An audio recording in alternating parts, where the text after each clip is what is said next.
ایک نظریہ یونان کا تھا اس زندگی کے بارے میں کہ نہ اس کی کوئی ابتدا ہے نہ اس کی کوئی انتہا ہے، جو جیسے گزارے ٹھیک۔ یہ نظریہ 18ویں صدی میں آ کے دم توڑ گیا جب سائنس نے اس بات کو پروف کیا کہ نہیں، اس کی کوئی ابتدا بھی ہے اور کہیں اس کی انتہا بھی ہو جائے گی۔ یہ نیوٹن جب 1642 میں پیدا ہوا اور 1727 میں وہ مرا ہے، وہ سائنس کا نبی کہلاتا ہے، سائنس کا نبی، اس کو اللہ نے دیا۔ اور دیکھو بچوں، یہ علم جو ہے نا، یہ کسی کی وراثت نہیں، نہ مغرب کی نہ مشرق کی، جو محنت کرے گا اللہ اس کو دے دے گا۔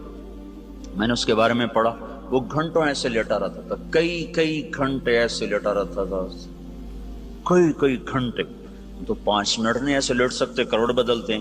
پھر ایک دم جو اس کے اندر خیالات جمع ہوتے، یہ کرسی پڑی ہوتی تھی، سامنے ٹیبل ہے، تو تیزی سے اٹھتا، کرسی پہ بیٹھنا بھی بھول جاتا اور قلم اٹھا کے کھڑے ہو کر کئی گھنٹے لکھتا جاتا۔ تو اس کی محنت پر اللہ نے اس کو دنیا کا علم کا تھوڑا سا کھڑکیاں کھول دیں، تو یہ بات سامنے آئی کہ بھائی یہ شروع سے نہیں ہے، کہیں سے شروع ہوئی ہے۔ کہاں سے شروع ہوئی ہے، کس نے شروع کی ہے، یہ یہاں آ کے اٹک گئے، چونکہ ان کے سامنے نہ قرآن کا علم، نہ آخرت کا علم، نہ شریعت کا علم۔ تو کچھ ان کی جو ٹوٹی پھوٹی شریعت باقی ہے، اس میں اتنا وہاں بھائی اس کو خدا نے بنایا، اس کو اللہ نے بنایا۔ 1711 میں ایک سائنسدان پیدا ہوا جرمنی میں، ایڈورڈ ہیوم، وہ 1778 میں مرا ہے۔ تو نیوٹن نے یہ بتایا کہ یہ کائنات ایک سائنٹیفک طریقے سے چل رہی ہے، ایک آٹومیٹک سسٹم ہے جس کے تحت چل رہی۔ وہ خدا کا منکر نہیں تھا۔ ہیوم نے آ کر خدائی کا انکار کیا۔ انہوں نے کہا جب 2 اور 2 4 ہے تو کسی خدا کو ماننے کی کیا ضرورت ہے کہ اس نے 2 اور 2 کو 4 کیا؟ ہم دیکھ رہے ہیں سب کچھ آٹومیٹک ہو رہا ہے، کوئی خدا نہیں ہے۔ سب سے پہلے دہریت کا تصور اس شخص نے دیا کہ اللہ کوئی نہیں ہے، یہ سب خود بخود ہو رہا ہے، خود بخود ہو رہا ہے۔ پھر 1809 میں وہ ڈارون پیدا ہوا۔ اس کی تھیوری میں نے جا کے ساری دیکھی، اس کا میوزیم ہے پورا لندن میں، اس کا پورا میوزیم ہے، سارا میں نے جا کے دیکھا۔ اس نے ایک اور ہی شوشہ چھوڑ دیا، ان کا ایک سیل پانی کے کہیں کنارے کہیں سے آ گیا، کیسے آ گیا، وہ بڑھتے بڑھتے بڑھتے یہ سب کچھ بن گیا، یہ انسان بن گیا، یہ پہاڑ بن گئے، پتھر بن گئے۔ اس میں بھی کوئی نیکی بدی کا کوئی تصور نہیں ہے، آٹومیٹک پیدا ہوا، لہذا چلو بھی ٹھیک، خود بخود ہو گیا، جو مرضی کرو، جو مرضی کرو۔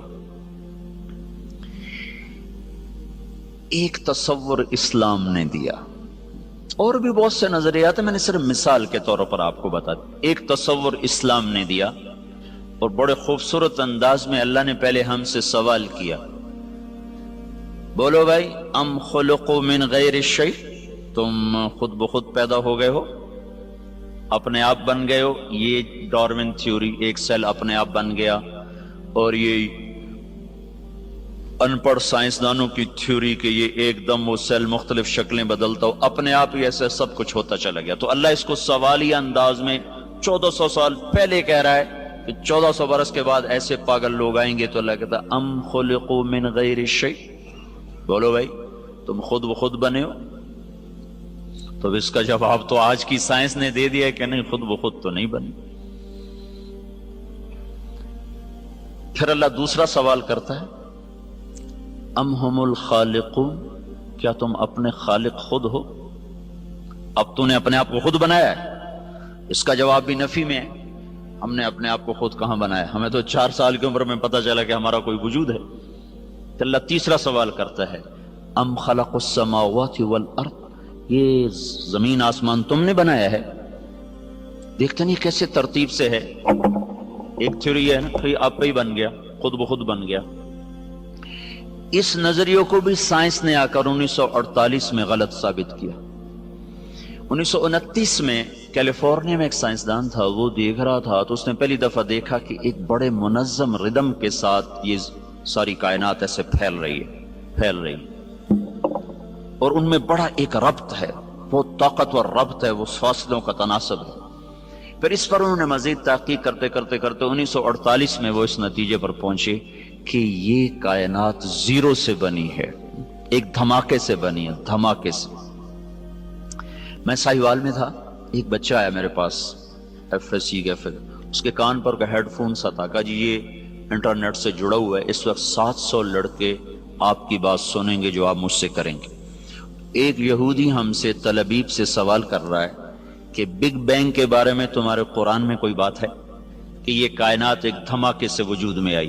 کیا تمہارے دین میں کوئی اس کے بارے میں دلیل روشنی ہے؟ تو اگر ہے تو مجھے بتاؤ، تو پھر میں مسلمان ہو جاؤں۔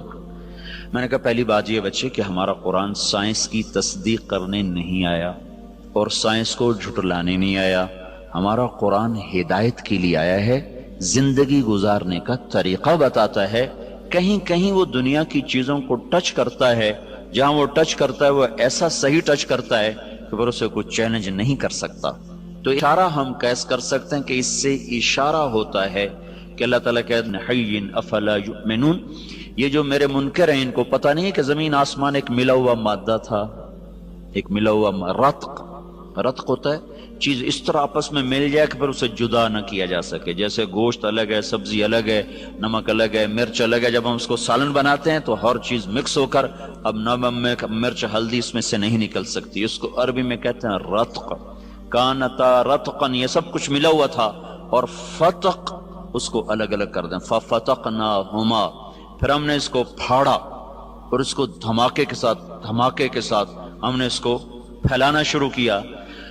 اثر کے بعد وہ آیا، کہنے لگا جی وہ یہودی مسلمان ہو گیا ہے، اس وقت سن کے چلا گیا، پھر اثر کے بعد اس نے آ کر مجھے بتایا کہ وہ مسلمان ہو گیا۔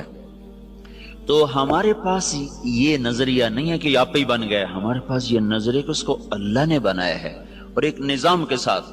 اچھا، پھر ایک پال ڈیوس سائنسدان تھا آسٹریلیا کا، اس نے پھر ایک اور بات ثابت کی کہ کوئی بنانے والا ہے، خود نہیں بنا، اس نے ڈارون کو غلط ثابت کیا، اور دوسرے جو دہریے، بہت سے دہریے سائنسدان تھے اب بھی ہیں، ان سب کی بات کو اس نے غلط ثابت کیا کہ یہ دھماکہ کسی نے کیا ہے، خود نہیں ہوا، کہ ہر دھماکے کے بعد تخریب ہوتی ہے، دھماکے سے تو تخریب ہوتی ہے نا، کہ نہ کہ تعمیر۔ اگر میں جا کے ابھی اپنے مسجد میں کہوں کہ ہم وہ بیٹھے تھے لارنس کالج کی مسجد میں، وہاں ہوا دھماکہ، ہر لڑکا اڑتا ہوا اپنے بیڈ پہ جا کے بیٹھ گیا اور پرنسپل جا کر اڑتے ہوئے اپنے آفس کی سیٹ میں فٹ ہو گئے۔ کوئی مانے گا اس کو؟ مول صاحب پاگل ہو گئے ہیں، کسی بار کبھی دھماکہ بھی ایسے منظم طریقے سے ہوا؟ دھماکے سے تو توڑ پھوڑ ہوتی ہے، نہ کہ اس سے کوئی شکل وجود میں آتی ہے یا کوئی تعمیر وجود میں آتی ہے۔ یہ کائنات میں واحد دھماکہ ہے جس نے اتنے خوبصورت انداز میں کائنات کو وجود دیا کہ کوئی یہ ماننے پہ تیار نہیں ہے کہ یہ دھماکہ اتنا عقل مند تھا۔ دھماکہ تو پاگل پن ہوتا ہے نا، ٹھا ہوئی اور یہ ادھر گیا وہ ادھر گیا۔ تو اس نے نا پھر ایک سیکنڈ کو نا 1000 حصوں میں تو تقسیم کیا جا سکتا ہے، 1000 سے آگے پھر وہ تقسیم نہیں ہوتا۔ تو اس نے یہ بات پروو کی کہ اگر ہم فرضی طور پر 1 سیکنڈ کے 10 لاکھ کھرب حصے کر دیں، 10 لاکھ کھرب حصے، جب دھماکہ ہوا تھا تو 2 طاقتیں پیدا ہوئی تھی، ایک گریوٹی اور ایک رفتار۔ ایک رفتار پیدا ہو کے دھماکے سے چیز پھیلتی ہے نا، ایک دم ابھرتی ہے، تو جب وہ تھا تو اس میں 2 طاقتیں پیدا ہوئیں، ایک کشش گریوٹی، ایک رفتار سپیڈ۔ اگر اس وقت سپیڈ زیادہ ہو جاتی تو یہ کائنات بکھر جاتی، اور اگر اس وقت کشش اور گریوٹی زیادہ ہو جاتی تو یہ کائنات پھر سمٹ کے پھر زیرو ہو جاتی۔ اس میں اگر 1 سیکنڈ کے 10 لاکھ کھرب حصے کیے جائیں اور 1/10 لاکھ کھرب سیکنڈ کے برابر اگر رفتار بڑھ جاتی تو کائنات بکھر جاتی، اور اگر گریوٹی بڑھ جاتی تو کائنات زیرو ہو جاتی۔ تو یہ کوئی کیسے تسلیم کرے کہ یہ آٹومیٹک ہو گیا، یہ خود بخود ہو گیا؟ کوئی تو ہے، اور وہ کون ہے؟ یہاں آ کے وہ اٹک جاتے ہیں۔ تو ہمارے یہ اس بچے سے بھی پوچھو تو کہے گا اللہ نے زمین بنائی، اللہ نے آسمان بنایا۔ تو اس کو اللہ نے یوں جواب دیا، ان ربکم اللہ الذی خلق السماوات والارض فی 6 ایام، تیرا اللہ ہے جس نے زمین آسمان 6 دن میں بنائے، ثم استوى علی العرش، پھر عرش پہ تخت بچھایا، یغشی اللیل النہار، پھر دن اور رات کا نظام چلایا، یطلبہ حثیثا، دن آگے چلتا ہے رات پیچھے چلتی ہے، اور پھر الشمس والقمر والنجوم مسخرات بامرہ، پھر اس نے سورج چاند ستاروں کو اپنے تابع کر دیا۔ تو ہمارے لیے ایک جواب آسان ہو گیا کہ سب کا بنانے والا اللہ ہے۔